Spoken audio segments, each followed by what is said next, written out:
Una de las personas y sectores y ONGs que están participando activamente de esta discusión es la ONG Capibara, con distintos actores, distintos abogados que la integran. Uno de ellos es Rafael Colombo, que está con nosotros. ¿Cómo andas, Rafa? ¿Qué tal, Héctor? Muy buenas noches. Gracias por haber venido otra vez. Rafa habitualmente es una persona que es un estudioso. La última vez que lo tuvimos aquí hablamos sobre el piso electoral. El piso. Sí. Y la verdad que muchas de las cosas que anticipó Rafael respecto a la mirada que deberíamos tener los santafesinos sobre esa cuestión en particular, lo tomó el procurador de la Corte, lo tomaron ciertos sectores de la política, y es algo que está bastante extendido y consensuado como una posibilidad de discutir en el corto plazo. Pero ese no es el tema es la reforma a la Constitución y la incorporación de cuestiones vinculadas a la naturaleza, al medio ambiente, a la protección, Rafa. Exactamente. Bueno, en primer lugar, gracias, Héctor, por la invitación. Por favor, Rafa. Es un honor poder estar aquí en tu programa, habitualmente como lo hacemos, abordando distintos temas. Como vos bien decías, la provincia de Santa Fe está iniciando un proceso interesantísimo que tiene que ver con la promoción de un debate público abierto y participativo y dialógico en torno a la posibilidad de reformar nuestra Constitución.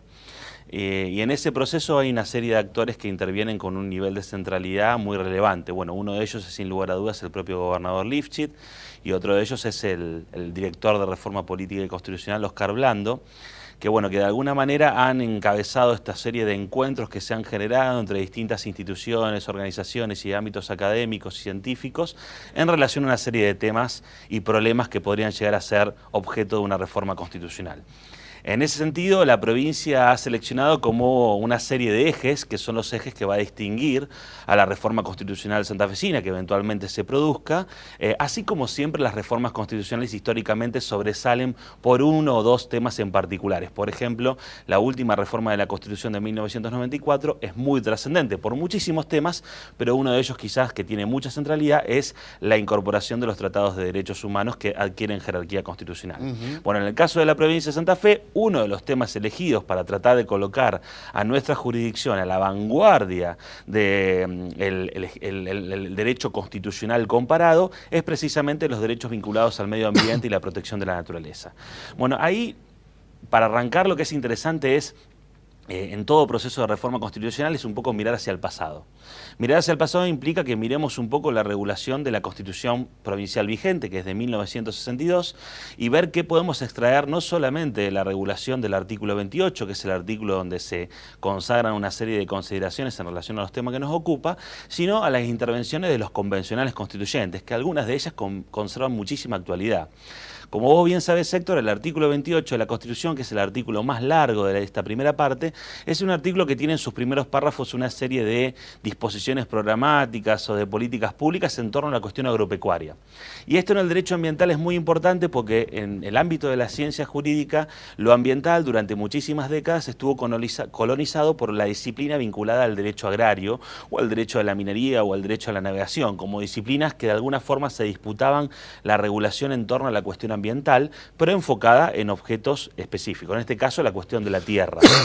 Pero en el último párrafo de este artículo 28 se establecen una serie de disposiciones que fueron muy de avanzada para la época. De hecho, se anticipan casi 10 años a la Convención de Estocolmo, que fue una convención muy importante en materia de derechos vinculados al medio ambiente y que después fue tomada por muchas otras constituciones del mundo. Decía entonces que se anticipaba en 1962 a esta Convención de Estocolmo y establece una serie de disposiciones que tienen que ver con la utilización racional del suelo, la protección de la flora y la fauna y otras cuestiones que tienen que ver con los recursos naturales de la provincia de Santa Fe. En ese sentido, lo que nos parece interesante es rescatar una intervención en particular que se desprende del Diario de Sesiones, que es la intervención del convencional Juan Scaliter. Juan Scaliter era un convencional constituyente que pertenecía a la Unión Cívica Radical Intransigente y que de hecho creo que fue diputado nacional por la provincia de Santa Fe. Scaliter hace una intervención que es interesantísima, hay muchas otras personas que intervienen, Félix Ferro, que era el ministro de Agricultura de Silvestre Begnis, entonces el gobernador Silvestre Begnis, el convencional Malaponte, pero la intervención de Scaliter es interesantísima y tiene muchísima actualidad para el debate que probablemente tengamos en los próximos meses, porque establece una serie de alusiones muy específicas a cómo los seres humanos se han relacionado con la naturaleza. De hecho, Scaliter tiene una serie de expresiones en donde insta a los seres humanos a proteger, a amar y a conocer la naturaleza, habla puntualmente del equilibrio y la armonía que debemos tener con los recursos naturales, habla e incluso hace una alusión muy específica a la raíz humana de la crisis ambiental, habla de la explotación irracional del suelo, habla de que la provincia de Santa Fe tiene una serie de territorios que son manifiestamente inhabitables, insta específicamente a decir de que no tenemos ningún tipo de derecho a exterminar las especies animales y vegetales de nuestro territorio. Es decir, consideraciones que son muy importantes y que, insisto, tienen una notable actualidad para los debates de los tiempos que corren. Lo que 30 años después no estaba contemplado legalmente, lo que se conocen los desmontes en el norte, en este caso en el norte de la provincia de Santa Fe. Bueno, eso es un tema central. Muchos informes que se han producido, incluso en nuestras propias unidades académicas con asiento en la provincia, han advertido precisamente sobre el problema dramático que hay en materia de deforestación en la provincia de Santa Fe, que es por supuesto un problema global. Pero bueno, la misma constitución de la provincia, incluso la propia constitución de 1921, hace una referencia a la explotación de los bosques y los ríos. Pero siempre esas referencias, tanto las del 21 y fundamentalmente las del 62, hacen referencias en función de pensar un derecho al ambiente en función del desarrollo humano. Es decir, el ambiente está pensado en clave instrumental, en clave mediatizada, en una clave de considerarlo como un objeto que está al servicio de las utilidades humanas. Esas utilidades humanas se le ponen una serie de límites. En el artículo 28 se habla de la función social de la propiedad, se habla de la utilización racional de los recursos, pero no deja de ser un derecho al ambiente planteado en términos de un objeto que se tiene que utilizar racionalmente. Lo que ha ocurrido en los últimos años, a partir de una serie de momentos disruptivos en la historia del constitucionalismo latinoamericano, es lo que ha ocurrido en países como Ecuador y Bolivia. Claro. Ecuador y Bolivia, a diferencia de todas estas narrativas medioambientales que están de alguna forma monopolizadas por el discurso del desarrollo sostenible o el desarrollo sustentable, que es una visión interesante en su momento, pero que era bastante problemática, no solamente porque era esgrimida desde los países del norte o de Europa, y que era una narrativa que intentaba reconciliar un poco el sistema capitalista, que es un sistema que por definición degrada y contamina la naturaleza o tiene una relación manifiestamente hostil con la naturaleza, sino que al mismo tiempo producía una serie de inconsistencias teóricas muy fuertes en relación a la lucha por erradicar la pobreza. Un poco esta tensión se ve en forma permanente en la discusión sobre la cuestión ambiental. Entonces, Ecuador y Bolivia no miran hacia la noción de desarrollo sustentable como miran la mayoría de los diseños normativos constitucionales del mundo y fundamentalmente de nuestro país, sino que mira a la forma en que se ha relacionado la naturaleza a las cosmovisiones andinas originarias. O sea, recupera un saber ancestral que está localizado fundamentalmente en los movimientos indígenas, en las comunidades y los pueblos indígenas, que plantean precisamente a partir de la noción de buen vivir. De la Pachamama. Claro, de la Pachamama, de la Madre Tierra y del buen vivir, o Sumac Causay, como se le denomina en su lengua nativa, una relación que tiene que ver que es decididamente más armónica, una relación donde se exalta el valor inherente de todo lo vivo no humano, se reconoce el derecho a existir de la naturaleza. Entonces, ahí lo que tenemos es un momento muy importante en la historia del derecho que se ha dado siempre, que es el momento de ampliación en materia de derechos. A lo largo de la historia del pensamiento jurídico siempre hemos tenido distintas instancias en donde los derechos se han extendido, se han expandido, se han ampliado a otros sujetos que antes no los poseían. Estamos en un momento, en los últimos años, en donde la naturaleza, al igual que muchos otros sujetos o grupos desaventajados, en este caso puntualmente es una entidad no humana, se le reconoce que posee derechos, o sea, se le reconoce un fin en sí mismo. En ese sentido, hay una equiparación muy interesante entre lo que es la moral kantiana, que planteaba que el hombre es un fin en sí mismo y que nunca puede ser instrumentalizado, nunca puede ser considerado como un medio, y esa misma noción se extiende a la naturaleza. La naturaleza posee un valor en sí mismo y por lo tanto no puede ser mercantilizada, no puede ser mediatizada, no puede ser instrumentalizada. Ahí lo que claramente se produce es una ruptura en torno a la noción de desarrollo sostenible, y Bolivia y Ecuador se posicionan a la vanguardia en ese sentido, y son experiencias que sin lugar a dudas, creo en particular, incluso también la Constitución del Distrito de México, que bueno, los convencionales constituyentes estuvieron visitando nuestra provincia hace poco, esas tres constituciones, México, Ecuador, Distrito de México, Ecuador y Bolivia, son las constituciones que me parece que más deberíamos mirar con atención de cara a pensar una regulación en materia ambiental en la provincia de Santa Fe. Una mirada de esas características, ¿qué peligro tiene real de ser una letra muerta, sin posibilidad de el control de la legislación en el territorio, en el terreno, en la propia naturaleza? ¿Y qué experiencia han recabado ustedes respecto a este asunto particularmente? Porque puede haber una legislación excepcional respecto a la protección y la recuperación de valores ancestrales de la protección de la tierra, la Pachamama y la naturaleza, pero si no tenés un presupuesto, una logística, una inspección sobre estos sectores, la verdad que se puede transformar en letra muerta tranquilamente. No, totalmente. Sobre ello diría dos cosas, precedida de una pequeña introducción. Juan Scaliter, precisamente en su intervención, dice en un determinado momento que las leyes y los decretos no son insuficientes para tratar de revertir este proceso de crisis ecológica cuya raíz principalmente están los seres humanos. Ya Scaliter lo dice en el año 1962 en los debates convencionales. Entonces, en ese sentido, lo que vos planteás, Héctor, es muy importante porque tiene que ver con una discusión muy importante, que es precisamente la discusión en torno a si reformamos la parte orgánica de la Constitución, que es la parte que consagra los derechos y garantías fundamentales, y de alguna forma nos desconcentramos o evitamos o evadimos toda la discusión en torno a la organización constitucional del poder. Y en la organización constitucional del poder, que está en las partes, en la parte orgánica de las constituciones, ahí lo que precisamente se discute es cómo de alguna forma va a estar distribuido el poder, cuál va a ser el diseño institucional del Estado y cuál va a ser el diálogo que va a tener el Estado con las organizaciones no gubernamentales. Ahí hay claramente un peligro que de alguna forma se ha profundizado porque en buena parte de las reformas constitucionales siempre nos hemos concentrado en expandir y ampliar derechos, pero nunca hemos discutido seriamente cómo generamos una organización constitucional de poder más democrática, más abierta y más efectiva que precisamente dialogue con la exigibilidad y goce de los derechos fundamentales consagrados en la primera parte de la Constitución. Es lo que plantean muchísimos constitucionalistas, quizás el más vehemente de ellos es Roberto Gargarella, que dice precisamente que lo que hay que discutir es precisamente lo que ocurre en lo que él denomina la sala de máquinas de la Constitución, el lugar donde básicamente se diseñan los engranajes y la distribución del poder. En esa distribución del poder lo que precisamente se tiene que garantizar es que el texto de las garantías constitucionales no sea una letra muerta. La protección de la vida no humana en Argentina está contenida en la que se denomina la ley Sarmiento. La ley de Sarmiento es la ley de maltrato animal, forma parte de lo que sería el plexo normativo penal ambiental.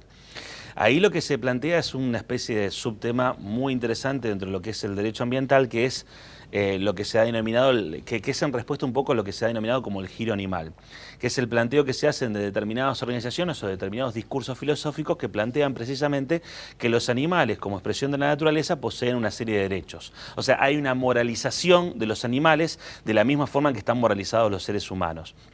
En esas leyes, como en la ley Sarmiento o en la ley de conservación de la fauna, lo que se plantea precisamente es una protección específica de los animales, como una expresión de lo no humano. Pero los animales no son la única expresión de lo no humano. La versión quizás más holística o más amplia es la idea de naturaleza o la idea que tenemos receptada en nuestra propia Constitución Nacional, en el artículo 41, que es la expresión diversidad biológica. La expresión diversidad biológica, que de alguna forma produce un equilibrio entre el fetichismo antropocéntrico del primer artículo, de la primera parte del artículo 41, que reproduce esta idea que comentábamos recién, Héctor, de derecho a un ambiente sano, apto para el desarrollo humano, o sea, un ambiente pensado en clave antropocéntrica, revierte, decía, o equilibra un poco esta idea del antropocentrismo del artículo 41 al plantear la protección, la preservación de la diversidad biológica. Y la diversidad biológica posee un estatus supralegal dentro de nuestro ordenamiento jurídico constitucional. ¿Por qué? Porque poco después de sancionarse o jurarse la Constitución del 94, el Congreso de la Nación ratifica el Convenio sobre Diversidad Biológica, que es un convenio que surge fundamentalmente de la Declaración de Río de 1992. El objeto de regulación del Convenio sobre Diversidad Biológica es un objeto esencialmente no humano. De hecho, existe precisamente una definición específica sobre qué es lo que debe entenderse por diversidad biológica. Y al mismo tiempo hay en el preámbulo una serie de consideraciones en donde plantea, por ejemplo, el reconocimiento del valor inherente de la diversidad biológica, esta idea que te decía de pensar la naturaleza como un fin en sí mismo, que posee un valor intrínseco. También habla de el interés común de la humanidad en la preservación y la protección de la diversidad biológica y al mismo tiempo reconoce la raíz humana de la crisis ecológica de las últimas décadas.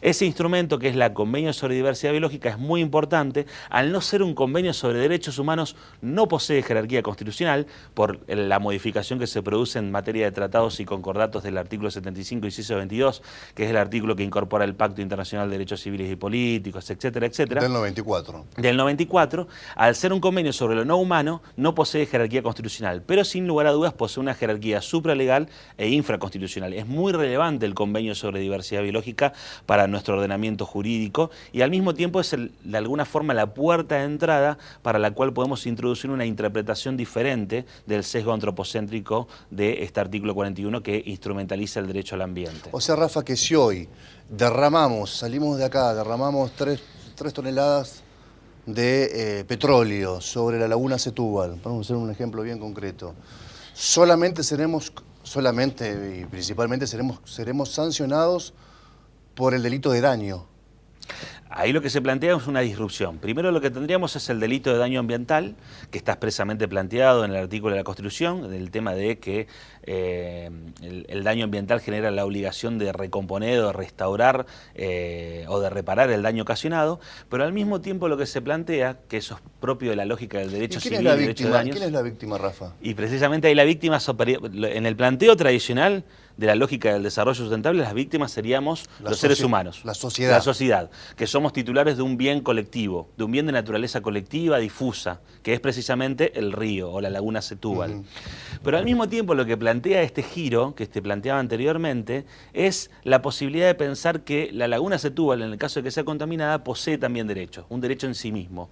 Y esto no es una elucubración que se nos ocurra a nosotros, esto está siendo planteado en muchísimos países del mundo. De hecho, nosotros como asociación civil presentamos un amicus curiae, un escrito de amigo del tribunal en el marco de la causa sobre las represas del río Santa Cruz. Es un escrito que presenta una ONG sobre un caso que está radicado en la Corte Suprema y en un juzgado contencioso administrativo de Capital Federal sobre un caso de impacto ambiental en la provincia de Santa Cruz, puntualmente en el río Santa Cruz, a partir de la construcción de represas hidroeléctricas. Ahí lo que nosotros planteamos precisamente es que a partir de la jurisprudencia de Ecuador, la jurisprudencia de Colombia y la jurisprudencia de Nueva Zelanda... Pero ahí con una pausa muy breve. Ahí con la intención de hacer cesar el daño o con la intención de prevenirlo. Detener la construcción de las represas como una forma de prevenir el daño y al mismo tiempo plantear el reconocimiento del derecho del río como una entidad en sí misma. Y esto, insisto, está planteado en buena parte de la jurisprudencia de los tribunales constitucionales de buena parte del mundo. Nosotros pero no a nuestra legislación. No específicamente a nuestra legislación, pero se puede hacer una interpretación en ese sentido a partir de la idea de diversidad biológica que comentaba anteriormente. Pero es muy interesante esto que estás contando. Es muy interesante porque, por ejemplo, en Colombia, en Ecuador y fundamentalmente en Nueva Zelanda, incluso hay palabras del primer ministro neozelandés en ese sentido, que plantea precisamente a partir de la relación que tienen, por ejemplo, las comunidades maoríes de Nueva Zelanda en relación a un río, a la construcción de una represa en un río, plantea precisamente que el río posee un derecho en sí mismo, posee un derecho a fluir, un derecho de cauce, o sea, posee una entidad propia que incluso nos antecede como seres humanos. De hecho, lo mismo se puede plantear en relación a los árboles. Hay muchísimos árboles que poseen miles de años. Y la idea, volviendo sobre esto que vos planteabas anteriormente de daño ambiental, nosotros lo que planteamos es que la recomposición del derecho ambiental, la recomposición o restauración del daño ambiental es importante en los casos que sea posible, pero al mismo tiempo tenemos la necesidad de especificar que esa idea de restauración se aproxime a las condiciones preexistentes de la ocurrencia del daño. Supongamos un ejemplo, se queman árboles que tienen 100 años en el sur del país. Bueno, el proceso de recomposición de ese daño, de restauración, tiene que aproximarse a las condiciones preexistentes de la ocurrencia de ese daño. Entonces eso es muy importante porque te termina definiendo una directriz muy clara y muy precisa en materia de política ambiental. Y este derecho de los ríos, este derecho de los animales, este derecho de los árboles como representaciones de la naturaleza y de la diversidad biológica está muy bien planteado en buena parte de la jurisprudencia experiencia internacional y al mismo tiempo, insisto, en constituciones que tenemos relativamente cercanas, como las de Ecuador y Bolivia. Es decir, no tenemos que mirar tanto a Estados Unidos, no tenemos que mirar tanto lo que hace en Europa. Tenemos que mirar un poco la experiencia latinoamericana que, insisto, dialoga muy respetuosamente con las comunidades indígenas, que es algo que nosotros deberíamos hacer aquí en nuestro país, sobre todo porque tenemos derechos específicos en materia de pueblos indígenas a nivel constitucional, y que al mismo tiempo traza una directriz muy interesante porque las comunidades indígenas entienden la relación con la naturaleza de una forma muy diferente a como la entendemos Rafa, nosotros. la última, venimos hablando hace varios minutos, pero la verdad que es apasionante el tema. La última, se debería crear un fuero especial en la justicia, se debería crear un defensor del medio ambiente o la naturaleza, se debería crear una autoridad de aplicación y de protección sobre esta situación. ¿Cómo operaría esto? Ahí es tenemos varias alternativas y ahí el diseño institucional comparado es muy interesante. Vos mencionaste el defensor del ambiente o el defensor de la naturaleza.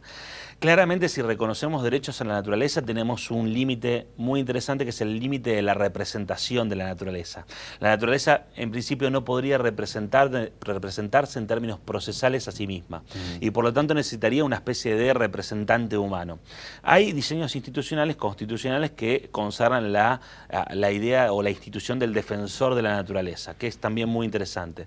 Pero al mismo tiempo tenemos una serie de herramientas procesales como es el amparo ambiental, como es la acción de cese, y al mismo tiempo diseños institucionales como por ejemplo la creación de un Consejo Provincial de Protección de la Naturaleza, que sea un espacio en donde se tomen decisiones fundamentalmente vinculantes, que eso también es otra disrupción en relación a las instancias de participación que se crean en el ámbito constitucional e infralegal. En materia de consumidores lo vemos permanentemente, en materia de audiencias públicas también lo vemos, y en materia de servicios, perfecto. Entonces, esa idea de que generemos un espacio dialógico abierto en donde haya una paridad de representación entre el Estado y las organizaciones no gubernamentales, las entidades científicas, tienen que tomar decisiones que sean fundamentalmente vinculantes y que de alguna forma direccionen la política ambiental y generen más instancias de control, que es algo que en la provincia de Santa Fe tenemos que mejorar mucho.